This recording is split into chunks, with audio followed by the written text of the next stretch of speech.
আসসালামু আলাইকুম ওয়া রাহমাতুল্লাহি ওয়া বারাকাতুহু আলহামদুলিল্লাহি রাব্বিল আলামিন ওয়াল আকিবাতু লিল মুত্তাকিন ওয়াস সালাতু ওয়াস সালামু আলা আশরাফিল আমবিয়া ওয়াল মুরসালিন আম্মা বা'দ। সম্মানিত মুহতারাম সামিঈন, দর্সে হাদিসের 1 থেকে 40তম হাদিসের দর্সের আজ আমরা উপনীত হয়েছি 32তম দর্সে এবং আলোচনা করব ইমাম নববী 40 হাদিসের গ্রন্থ থেকে 32 নম্বর হাদিসটি ইমাম মুসলিম রিওয়ায়াত করেছেন। হাদিসের মূল বিষয় হলো সৎ কাজের আদেশ এবং অসৎ কাজের নিষেধ সম্পর্কে। عن أبي سعيد الخدري رضي الله عنه قال سمعت رسول الله صلى الله عليه وسلم يقول من رأى منكم منكرا فليغيره بيده فإن لم يستطع فبلسانه فإن لم يستطع فبقلبه وذلك أضعف الإيمان رواه مسلم। হাদিসটি আমাদের জীবনের সাথে প্রত্যেক মুমিন ব্যক্তির জন্য একটি মূলনীতি, ইসলামী আদর্শের মূলনীতি এবং অতি গুরুত্বপূর্ণ একটি বিষয়। আবু সাঈদ খুদরি রাদিয়াল্লাহু আনহু থেকে বর্ণিত, তিনি বলেন, রাসূলুল্লাহ সাল্লাল্লাহু আলাইহি ওয়াসাল্লাম বলেছেন, তোমাদের মধ্যে যদি কেউ কোনো অন্যায় দেখলে সে যেন সেই অন্যায়কে হাত দ্বারা পরিবর্তন করে দেয়। ফালিয়ুগাইয়িরহু বিয়াদিহি, সে যেন পরিবর্তন করে দেয় বিয়াদিহি, তার হাত দিয়ে বা তার শক্তি দিয়ে বা তার বাহুবল দিয়ে বা তার ক্ষমতা দিয়ে। যদি তা সম্ভবপর না হয় ফাইল্লাম ইয়াস্তাতি, মানে যদি তা সম্ভবপর ওইভাবে না হয় তাহলে ফাবিলিসানিহি, তাহলে সে যেন মুখ দ্বারা প্রতিহত করে, মুখ দিয়ে প্রতিবাদ করে। মুখ দিয়ে প্রতিহত মানে মুখ দিয়ে প্রতিবাদ করা। ফাইল্লাম ইয়াস্তাতি, যদি মুখ দিয়েও প্রতিবাদ না করতে পারে, ফাইল্লাম ইয়াস্তাতি, তাহলে ফাবিকলবিহি, তাহলে যেন হৃদয় দিয়ে, অন্তর দিয়ে সেই কর্মটিকে ঘৃণা করে এবং সেটিকে অ্যাভয়েড করে। আর এটাকে বলা হয়েছে ওয়াযালিকা আযআফুল ঈমান, এটি হলো ঈমানের, অন্তর দিয়ে প্রতিহত করাটা এটি হলো ঈমানের সর্বনিম্ন স্তর। ইমাম মুসলিম এই হাদিসটি বর্ণনা করেছেন। সম্মানিত সুধী, আমরা এই হাদিসকে সামনে রেখে আমাদের জীবনের সাথে অ্যাপ্লাই করব আমরা, যে আসলে এই হাদিসটি আমরা আমাদের জীবনে কতটুকু অ্যাপ্লাই করেছি। সৎ কাজের আদেশ, অসৎ কাজের নিষেধ। মাশাআল্লাহ, পৃথিবীতে বহু দাঈ ইলাল্লাহ বা বহু মানুষ আছেন যারা সৎ কাজের আদেশ তারা করেন, কিন্তু অসৎ কাজের বাধা প্রদান বা অসৎ কাজের নিষেধ সম্পর্কে আমরা দেখি যে অধিকাংশ দাঈ ইলাল্লাহ অথবা বহু মানুষ এই কর্মটি থেকে তারা দূরে রয়েছে। অথচ আল্লাহ তাআলা আমাদেরকে মুমিন হিসেবে যে গুণ এবং শ্রেষ্ঠত্ব দিয়েছেন ইসলামের, আল্লাহ তাআলা যে 2টি মৌলিক উপাদানের কারণে আপনাকে আমাকে শ্রেষ্ঠত্ব দিয়েছেন, আপনি আমি শ্রেষ্ঠ উম্মত। আল্লাহ তাআলা 2টি মৌলিক উপাদানের কথা কোরআনুল কারীমে বহু জায়গাতে উল্লেখ করেছেন। তার মানে এমনটি নয় যে একটি করলাম আরেকটি করলাম না। তার 2টি মৌলিক উপাদানের মধ্যে এই মুসলিম উম্মাকে শ্রেষ্ঠ কল্যাণকামী জাতি হিসেবে ঘোষণা করা হয়েছে। তার মধ্যে একই বিষয় সৎ কাজের আদেশ এবং অসৎ কাজের নিষেধ। তা'মুরুনা বিল মারুফি ওয়া তানহাউনা আনিল মুনকার। এখানে কোনো স্টপ নেই, এখানে কোনো ভিন্ন আয়াত নয়, একই আয়াতে যেন একই বৃন্তে 2টি ফল। এটা যেন টাকার মুদ্রার এপিঠ এবং ওপিঠ। তা'মুরুনা বিল মারুফ ওয়া তানহাউনা আনিল মুনকার, একই সাথে অ্যাট এ টাইমে তা'মুরুনা বিল মারুফ ওয়া তানহাউনা আনিল মুনকার থাকতে হবে। আলহামদুলিল্লাহ, পৃথিবীর বহু মানুষ যারা তা'মুরুনা বিল মারুফ, ভালো কাজের আদেশ করেন, কিন্তু অসৎ কাজের নিষেধ প্রসঙ্গে তারা বলেন যেহেতু আমাদের ক্ষমতা নেই বা আমরা এটি পারি না, আর এটি অত্যন্ত কঠিন। কারণ যখন আপনি তা'মুরুনা বিল মারুফ করবেন তখন আপনার প্রতি স্বাভাবিকভাবে রুটি হালুয়া আপনার প্রতি আসবে, কিন্তু যখন আপনি তানহাউনা আনিল মুনকার করবেন তখন অবশ্যই বাধা প্রদান করলে তা প্রতিহত যদি না করতে পারেন তাহলে উল্টো আপনার প্রতি অন্যায়, অবিচার, জুলুম, নির্যাতন, বিভিন্ন রকমের প্রতিবন্ধকতা সৃষ্টি হবে। সম্মানিত সুধী, আমরা কোরআন এবং সুন্নাহর আসলে মূল কনসেপ্ট কি? পবিত্র কোরআনুল কারীমে আল্লাহ তাআলা বলেছেন তোমরা শ্রেষ্ঠ জাতি, সার্টিফিকেট দিয়েছেন কুনতুম খায়রা উম্মাহ, কেন? উখরিজাত লিন্নাস তা'মুরুনা বিল মারুফ ওয়া তানহাউনা আনিল মুনকার, এটি সূরা আলে ইমরানের 110 নম্বর আয়াত এবং একই আয়াতের প্রথম একটি শব্দ, দ্বিতীয় আরেকটি শব্দ। তার মানে তা'মুরুনা বিল মারুফ, তোমরা শ্রেষ্ঠ জাতি। কুনতুম খায়রা উম্মাহ, কেন? তা'মুরুনা বিল মারুফ ওয়া তানহাউনা আনিল মুনকার। কোনো স্টপ ছাড়াই, ফুল স্টপ ছাড়াই আপনাকে বলতে হবে। তাহলে মানুষের কল্যাণের জন্য তোমাদেরকে সৃষ্টি করা হয়েছে। তোমরা সৎ কাজের আদেশ এবং অসৎ কাজের বাধা দেবে এবং আল্লাহর প্রতি বিশ্বাস স্থাপন করবে, এই কারণে তোমরা শ্রেষ্ঠ জাতি। অন্য আয়াতে আল্লাহ তাআলা বলেছেন, তোমাদের মধ্যে এমন একটি জাতি হওয়া উচিত যারা সব ভালো কাজের দিকে মানুষকে আহ্বান করবে এবং তারা সৎ কাজের আদেশ দিবে এবং অসৎ কাজ থেকে নিষেধ করবে। প্রকৃতপক্ষে তারাই সফল কাম। সূরা আলে ইমরান আয়াত নম্বর 104। এই দুটি আয়াতকে সামনে রেখে যদি বলা হয় যে পরিপূর্ণভাবে প্রকৃতপক্ষে যদি সফল কাম হতে হয়, তাহলে আপনাকে সৎ কাজের আদেশের সাথে সাথে অন্যায় কাজের প্রতিবাদ আপনাকে করতেই হবে। যদি হাত দিয়ে পরিবর্তন করা সম্ভব না হয়, মুখ দিয়ে করতে হবে। আর তাও যদি সম্ভবপর না হয়, তাহলে হৃদয় দিয়ে ঘৃণা করতে হবে। আসলে হৃদয় দিয়ে ঘৃণা করার অর্থ হলো যে হৃদয় দিয়ে এই কল্পনা করা যে কিভাবে আমি হাত দিয়ে পরিবর্তন করতে পারি, সেই মনোমানসিকতা, সেই চিন্তা, সেই থিঙ্কিং, সেই ধ্যান, সেই ধারণা, সেই গবেষণা, সেই রিসার্চ আপনাকে করতে। এমন নয় যে আমি শুধু অন্তর দিয়ে ঘৃণা করে বসে থাকলাম, না, আপনাকে আসতে হবে ফালিয়ুগাইয়িরহু বিয়াদিহির দিকে, যেখানে বলা হয়েছে হাত দ্বারা পরিবর্তন করা। তাহলে যদি এটি না করতে পারেন দ্বিতীয় না করতে পারলে তৃতীয়।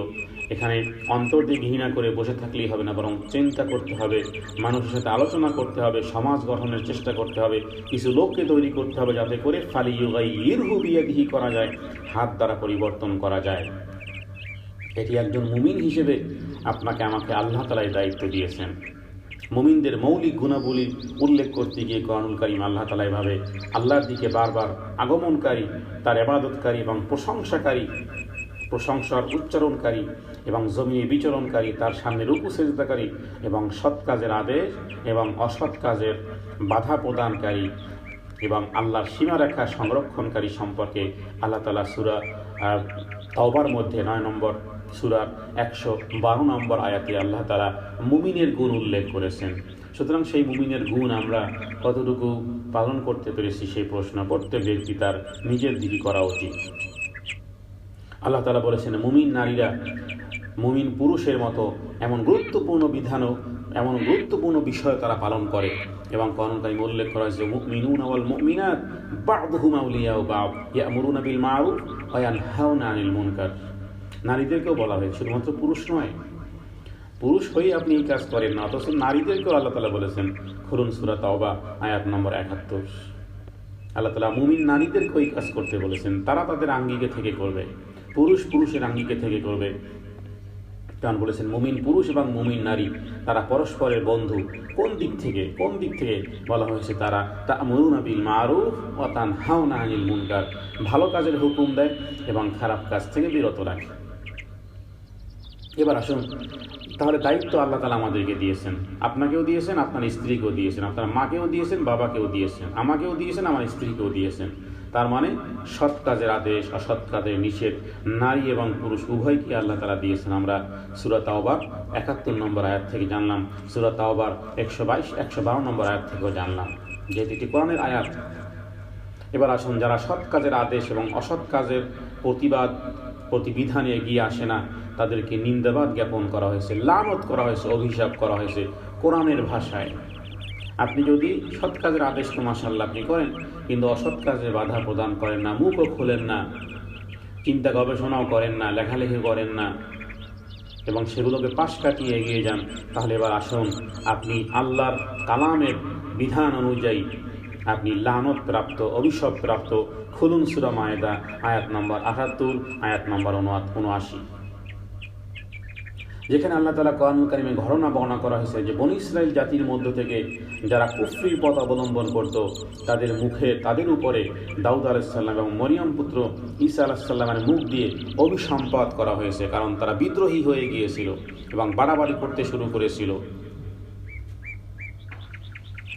তারা পরস্পর খারাপ কাজ করা থেকে বিরত থাকা পরিহার করেছিল, একে অপরকে অন্যায় কাজে বাধা প্রদান করত না। তাদের সেই গৃহ কর্মপদ্ধতি, তাদের সেই কর্মপদ্ধতি বড়ই জঘন্য ছিল। সূরা মায়েদা আয়াত নম্বর 78 আল্লাহ তাআলা বলেন, লুইনাল্লাযীনা কাফারু মিন বানি ইসরাঈল আলা লিসানি দাউদ ওয়া ঈসা ইবনে মারইয়াম। লুইনাল্লাযীনা অভিসম্পাত করা হয়েছে কাদের জবান থেকে? লিসানি দাউদ ওয়া ঈসা ইবনে মারইয়াম। যালিকা বিমা আসাউ ওয়া কানু ইয়াতাদুন। কেন? কানু লা ইয়াতানাহাউনা আন মুনকার, তারা অন্যায় কাজে বাধা প্রদান করত না। ওই জাতি বনী ইসরাইলের যাদের প্রতি অভিসম্পাত করা হয়েছে দাউদ আলাইহিস সালামের জবান থেকে, ঈসা ইবনে মারইয়ামের জবান থেকে, তারা কারা?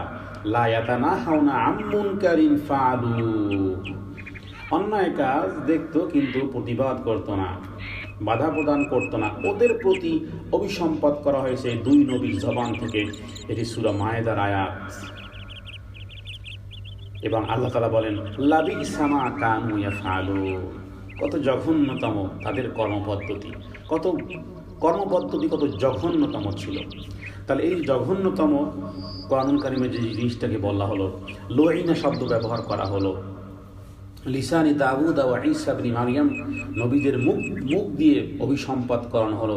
এদের কাজটা কি ছিল? এদের কি অন্যায় ছিল এত বড় যে আল্লাহর কালাম তাদের উপর অভিসম্পাত করেছে?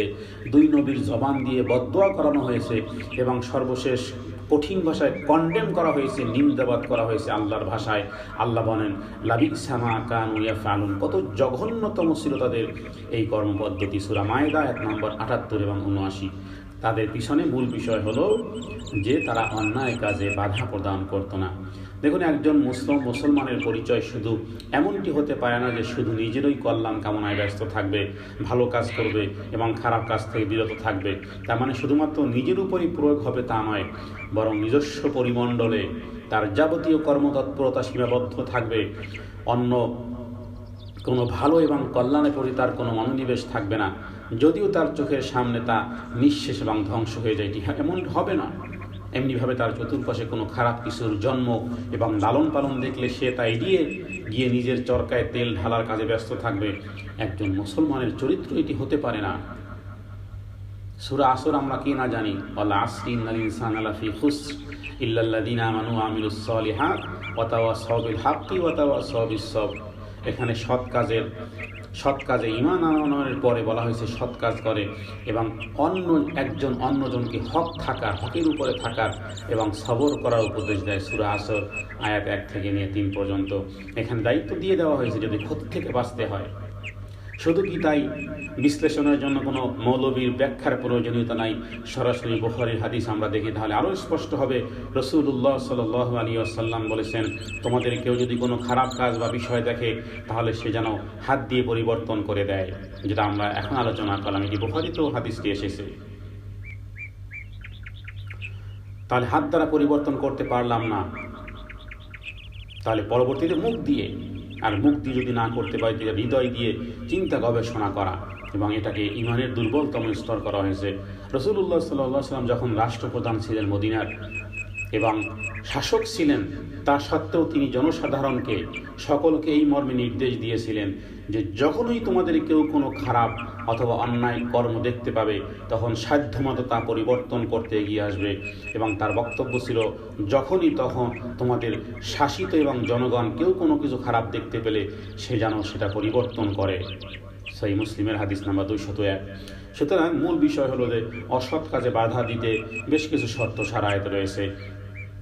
অসৎ কাজে বাধা দিতে যারা এগিয়ে আসে তাদের উচিত এই ক্ষেত্রে প্রয়োজনীয় শর্তগুলির প্রতি লক্ষ্য রাখা, যা হাদিসের ভাষা থেকে বিভিন্ন হাদিসের বিষয়গুলো। এটি এমন নয় যে আপনি শুনলেন আর অমনি রোডে গিয়ে মূর্তি ভাঙা শুরু করে দিলেন, অমনি গিয়ে আপনি যা খুশি তাই করে ভাঙচুর করা শুরু করে দিলেন না। আপনাকে সামনে ইনস্ট্রাকশন অনুযায়ী চলতে হবে যে এগুলোর কীভাবে আপনি অন্যায়ের প্রতিবাদ করবেন। মুনকার শব্দ বলতে শরিয়াতে নিষিদ্ধ কাজকে বোঝানো হয়েছে, যেগুলো থেকে বেঁচে থাকা মানুষের উপর আবশ্যক। এ সমস্ত নিষিদ্ধ কাজে জড়িয়ে পড়বে তার জন্য আল্লাহর পক্ষ থেকে শাস্তি নির্ধারিত হয়ে যায়। সুতরাং চাই তা কোনো খারাপ কাজে জড়িয়ে পড়া হোক বা কোনো আবশ্যকীয় কাজ ত্যাগ করার কারণে হোক, যদি সগীরা গুনাহের কাজের ক্ষেত্রে ধারাবাহিকতা পাওয়া না যায়, তাহলে বিভিন্ন উপলক্ষে এগুলোকে অপরাধ থেকে বান্দাকে নিষ্কৃতি দেওয়া হয়। আল্লাহ রাব্বুল আলামিন বলেন, তোমরা যদি বড় বড় গুনাহ থেকে দূরে থাকো, যা দূরে থাকার জন্য তোমাদেরকে বলা হয়েছে, তাহলে তোমাদের ছোটোখাটো খারাপ কাজগুলো আমি হিসাব বাদ দিয়ে এবং তোমাদের সম্মান এবং মর্যাদার জায়গাতে প্রবেশ করাবো। ইনতাজতানিবু কাবাইরা মা তুনহাউনা আনহু নুকাফির আনকুম সাইয়্যাতিকুম। তো আমরা অন্যায় কাজের রূপ সম্পর্কে আমরা বলতে পারি যে অন্যায় কাজের প্রথমত বিষয় হলো যে আপনি যদি পরিবর্তন করতে পারেন, তার মানে আপনার বাহুবলের শক্তি রয়েছে, আপনার ক্ষমতা রয়েছে, পেশি শক্তি রয়েছে, তাহলে সেগুলো নিয়ে অবশ্যই আপনাকে অগ্রসর হতে হবে এবং সেটি প্রকাশ্য এবং দৃশ্যমান হতে হবে। সুতরাং যা মানুষের দৃষ্টির আড়ালে, সেগুলো নিয়ে আপনার গবেষণা, সেগুলো নিয়ে আপনার যেগুলো বদ্ধ দরজার অন্তরালে সংগঠিত হবে, সেগুলো গুপ্তচরের মতন সেগুলো খুঁজতে প্রয়োজনীয়তা নেই। বড় দুঃখের বিষয়, আমি আফসোসের সাথে বলবো যে আমরা প্রকাশ্যে যে সমস্ত নাফরমানি হয় সেগুলো সম্পর্কে আমরা কথা বলি না। মানুষের এমন এমন দোষ ত্রুটি নিয়ে আমরা গবেষণা করি যেগুলো আমাকে দায়িত্ব দেওয়া হয় না, যেগুলো দরজার অন্তরালে, যেগুলো বদ্ধ ঘরের অন্তরালে সংগঠিত, মানে গুপ্তচরের ভূমিকায় আমি পালন করি, কিন্তু প্রকাশ্যে যেখানে অন্যায়ের প্রতিবাদে বেশি শক্তি দিয়ে এগিয়ে আসতে হবে, সেখানে আমি বহু দূরে। এমনকি কোনো ব্যক্তি অপরাধ করার পর তা প্রকাশ না করে, গোপনে আল্লাহর সঙ্গে বোঝাপড়া করে না এবং ক্ষমা প্রার্থনা করে, আখেরাতের শাস্তি এমতো অবস্থায় আল্লাহ রাব্বুল আলামিন তার জন্য হালকা করে দেন। অথচ যে বিষয়টি আমার দায়িত্ব ছিল না, সেগুলো নিয়ে আমরা গবেষণা করি। কারণ অন্যায় কর্ম যদি করা হয় আর সেটি যদি গোপনে করা হয়, গোপনের গুনাহ আল্লাহ গোপনেই ক্ষমা করবেন। কিন্তু মূল আমাদের বিষয় হলো যে সমস্ত অপরাধ কর্ম প্রকাশ্যে করা হয় সেগুলোর প্রতিরোধ আপনাকে করতে হবে। কারণ হাদিসের মধ্যে ইমাম তিরমিজি একটি হাদিস এনেছেন, হাদিসটি বলা হয়েছে যে অপরাধ কর্ম করার পর যারা প্রকাশ করে বেড়ায়, তারা আমাদের উম্মতের প্রতিটি ব্যক্তির ক্ষমা পাওয়ার উপযুক্ত। তার মানে ওই ব্যক্তির জন্য ক্ষমা নেই যে ব্যক্তি প্রকাশ্যভাবে অন্যায় কর্ম করে। তো অন্যায় কর্ম প্রকাশ্যে করা হয়, আপনিও কিছু বলতেছেন না, তাহলে উপরে যে সমস্ত আলোচনা করেছি সেই অভিসম্পাদ আমাদের উপরে আসবে। হ্যাঁ, আমরা যদি হাত দিয়ে পরিবর্তন করা সম্ভব না হয়, আমরা লেখনির দ্বারা, মুখ দিয়ে, কলমের দ্বারা, আর তাও যদি সম্ভবপর না হয়, তাহলে অন্ততপক্ষে অন্তর থেকে গবেষণা করে এবং অন্তর দিয়ে একটি হিজব তৈরি করা, অথবা অন্তর দিয়ে চিন্তা ভাবনা করা যে কীভাবে এই সমাজ পরিবর্তন করা যায়। অন্যায় অনাচারের প্রতিরোধ এবং পরিবর্তন যারা করতে চান, তারা অবশ্যই সক্ষম হতে হবে। এই ক্ষেত্রে বৈষয়িক অথবা আত্মিক শক্তি অধিকারী হতে হবে। কারণ হাত দিয়ে যদি পরিবর্তন করতে চান, এই সম্পর্কে ওলামায়ে কেরামের বক্তব্য হলো, আপনি যদি অন্যায় হাত দিয়ে পরিবর্তন করতে চান, যেন আবার অন্য বড় কোনো ক্ষতি না হয়ে যায়, বড় কোনো ক্ষতির শিকার হওয়া ছাড়াই যদি কার্য করতে সক্ষম হন, তাহলে আপনি তা করবেন। কারণ রাসূলুল্লাহ সাল্লাল্লাহু আলাইহি ওয়াসাল্লাম বলেছেন, যারা শক্তির সাহায্যে পরিবর্তন করতে সক্ষম হবে না, তারা যেন মুখ বা বর্ণনা বিবৃতি দিয়ে যা পরিবর্তন করতে সচেষ্ট হয়। অর্থাৎ আপনার বাহুবল বা বৈষয়িক শক্তি নেই, সে যেন এই পথ ছেড়ে দিয়ে বর্ণনা এবং বিবৃতি, প্রতিবাদ মিছিল বা প্রতিবাদ সভা ইত্যাদি, অথবা যে কোনোভাবে লেখনির মাধ্যমে হোক অথবা কলমের মাধ্যমে হোক, এভাবে করেও তার ফাইল্লাম ইয়াস্তাতি ফাবিলিসানিহি, এটি যেন প্রকাশ করে, যদি হাত দিয়ে পরিবর্তন করা সম্ভব না হয়। কারণ শক্তির ব্যবহার সাধারণত ক্ষমতাবানদের জন্য সম্ভব। আপনি ব্যভিচারের শাস্তি আপনি শুরু করে দিতে পারবেন না, মদ পানের শাস্তি আপনি শুরু করে দিতে পারবেন না ব্যক্তিগতভাবে, তাহলে আরও বেশি ক্ষতিগ্রস্ত হবেন। সুতরাং ক্ষমতাবান ব্যক্তি বা ক্ষমতার পরিধিতে তা ব্যবহার করে অসৎ কাজে প্রতিবিধানে সচেষ্ট হতে হবে। স্বামী তার স্ত্রীর সঙ্গে, বাবা তার সন্তান সন্ততি এবং পরিবারের সঙ্গে, যারা তার ভরণ পোষণের লালিত পালিত কোনো সংস্থার অধিকারী, তার সংস্থার অভ্যন্তরে, এবং সরকার প্রধান বা রাষ্ট্রপ্রধান তার রাষ্ট্র সীমার মধ্যে যেখানে সক্ষমতা থাকবে সেখানেই সে এই কাজটি করবে। আরেকটি মূল বিষয়, এই বিষয়টি আমরা অনেকেই এড়িয়ে চলি। হাদিসের প্রথম অংশ শুনি, আমরা শুরু করে দিই। দেখুন, শক্তি ব্যবহারের মাধ্যমে অন্যায়ের বিরোধিতা করতে গিয়ে যদি বড় কোনো ক্ষতির আশঙ্কা মুক্ত থাকা জরুরি, যেমন এমন কোনো ফিতনা ফাসাদের সূচনা হওয়ার আশঙ্কা না থাকা, যেখানে নিরপরাধ রক্তপাত ঘটে থাকে, ইজ্জত আবরু নষ্ট হয়ে থাকে, জনগণের ধন সম্পদ লুণ্ঠিত হয়ে থাকে এবং পরিণামে অন্যায় অনাচার আরও শক্ত করে গেড়ে বসতে সক্ষম হয় এবং জালিমের জুলুম আরও বেগবান হতে সক্ষম হয়। সুতরাং সেই ক্ষেত্রে ওলামাদের সিদ্ধান্ত দিয়েছেন যে অন্যায় প্রতিবিধান করতে গিয়ে যদি এর থেকে আরও বড় অন্যায়ের সূচনা হয়, তার মানে আপনি অন্যায়ের প্রতিবাদ করতে গিয়ে যদি আরও বড় অন্যায়ের সূচনা হয়, কথাটি খেয়াল করুন। ইসলামী স্কলার্সদের মতামত হলো যে অন্যায়ের প্রতিবিধান করতে গিয়ে যদি এর থেকে আরও বড় অন্যায়ের সূচনা হওয়ার আশঙ্কা থাকে, তাহলে সেই ক্ষেত্রে নীরব ভূমিকাও পালন করা বৈধ। এ সম্পর্কে সহিহ মুসলিমের 3365 নম্বর একটি হাদিস, যার মধ্যে রাসূলুল্লাহ সাল্লাল্লাহু আলাইহি ওয়াসাল্লাম হযরত আয়েশাকে বলেছিলেন যে তোমার জাতির সদস্যদের ইসলামের বয়স যদি স্বল্প না হতো, অল্প না হতো, তাহলে আমি কাবাকে ভেঙে ইব্রাহিম আলাইহিস সালামের ভিত্তির উপর আবার নির্মাণ করতাম। এই কাজটা কেন করেননি নবীজি? এই কারণে যে এর দ্বারা আরও বেশি ফাসাদ সৃষ্টি হবে, ভুল বুঝাবুঝি সৃষ্টি হবে, বিতর্ক হবে, ফিতনা হবে। অবশ্য পরবর্তীতে রাসূলুল্লাহ সাল্লাল্লাহু আলাইহি ওয়াসাল্লামের শ্যালক হযরত আয়েশা সিদ্দিকা রাদিয়াল্লাহু তাআলা আনহার ভাই আব্দুল্লাহ বিন জুবাইর তিনি কাবাঘর কিন্তু ভেঙে আবার বড় করেছিলেন। পরবর্তীতে আবার হাজ্জাজ ইবনে ইউসুফ সে আবার ভেঙে আবার ছোট করলো। পরবর্তীকালে ইসলামী স্কলারগণ ওই সময়কালে তারা বললেন যেভাবে কাবাঘরকে ভাঙ্গা আবার বড় করা, ছোট করা একটা খেলনার পাত্রে পরিণত হবে, সুতরাং হাজ্জাজ ইবনে ইউসুফ যেভাবে করে পরবর্তীতে রেখেছে, মাতামকে বাহিরে রেখেছে, ঠিক এইভাবেই কাবাঘর এখন পর্যন্ত এইভাবেই বানানো আছে। তো এই প্রসঙ্গে আমরা বলবো যে বিষয়টি অত্যন্ত গুরুত্বপূর্ণ। ইসলামের দৃষ্টিকোণ থেকে চিন্তা করে দেখা যায় যে অনৈতিক কাজে বাধা দেওয়া শুধু একজন জনপ্রতিনিধির দায়িত্বই নয়, বরং প্রতিটি নাগরিকের দায়িত্ব। এ প্রসঙ্গে হাদিসে রাসূলুল্লাহ সাল্লাল্লাহু আলাইহি ওয়াসাল্লাম বলেছেন, আলা কুল্লুকুম রাইন, জেনে রাখো তোমাদের প্রত্যেকেই দায়িত্বশীল। আলা কুল্লুকুম রাইন ওয়া কুল্লুকুম মাসউলুন আন রাইয়াতিহি, তোমরা প্রত্যেকেই নিজ অধীনস্থদের সম্পর্কে জিজ্ঞাসিত করা হবে। অতএব ইমাম যিনি জনগণের দায়িত্বশীল, তিনি তার অধীনস্থদের সম্পর্কে জিজ্ঞাসিত হবেন। পুরুষ গৃহকর্তা তার পরিবারের দায়িত্বশীল, সে তার অধীনস্থদের ব্যাপারে জিজ্ঞাসিত হবে। নারী তার স্বামীর পরিবার, সন্তানদের উপর দায়িত্বশীল, সে সমস্ত সম্পর্কে জিজ্ঞাসিত হবে। কোনো ব্যক্তি দাস, স্বীয় মালিকের সম্পদের দায়িত্বশীল, সে এ সম্পর্কে জিজ্ঞাসিত হবে। অতএব জেনে রাখো প্রত্যেকেই দায়িত্বশীল। আলা কুল্লুকুম রাইন ওয়া কুল্লুকুম মাসউলুন আন রাইয়াতিহি, তোমাদের প্রত্যেকেই নিজ নিজ দায়িত্ব সম্পর্কে জিজ্ঞাসিত হবে। সহিহ বুখারী হাদিস নম্বর 7138। সুতরাং সবার ঘরে ঘরে গিয়ে অনৈতিক কাজে বাধা দেওয়া হয়তো কারো পক্ষে সম্ভব নয়, কিন্তু প্রকাশ্যে এবং দিবালোকে রাস্তার ধারে কেউ অপরাধ করলে বাধা দেওয়া সবার কর্তব্য এবং আবশ্যিক দায়িত্ব। মানুষ এই ধরনের দায়িত্ব থেকে দূরে সরার কারণে আমরা বিভিন্নভাবে আমাদের সমাজ কলুষিত হচ্ছে।